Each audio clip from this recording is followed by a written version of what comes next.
Hey, this is Becca, and I just wanted to share with you some of the things that God's been dealing with me. And He was dealing with me with my identity in Christ and having my identity set and the foundation of who Christ is and just that power. And the first thing, it led me into Matthew, and like where Jesus first took on the identity of a Nazarene for us. He took on the identity of what we would consider the lowest of the low, just to show us how much He cared. He took on that identity, and then whenever he got baptized by John, he took on the identity of Christ. And right after he had took on that identity, like we do as Christians, he got led into temptation. And the first thing that the Satan did whenever he was being tempted is he questioned his identity. Who are you?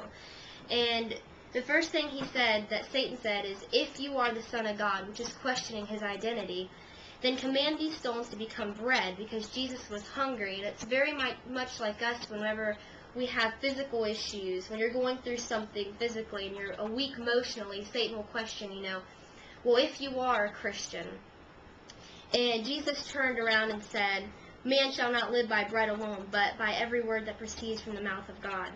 And then after that, the second thing that Satan did is he questioned his faith. He said, then the devil took Jesus up to the holy city and set him on the pinnacle of the temple and said, if you are the Son of God, throw yourself down, for it is written, he shall give his angels charge over you, and in their hands they shall bear you up, lest you dash your foot against a stone. And that's kind of like questioning your faith.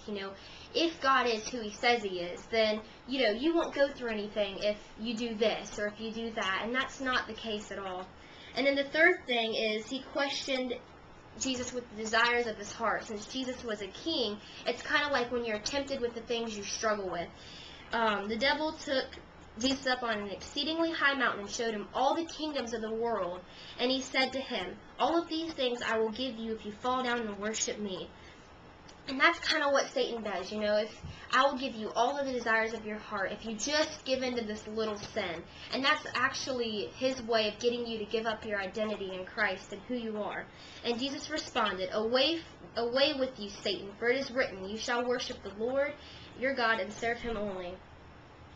And all of that is coming to say that knowing who your identity is, you have to know and stand on the foundation that your identity is in Christ. And when you have that foundation, then no one can steal, and any temptation that comes against you, you're able to overcome it.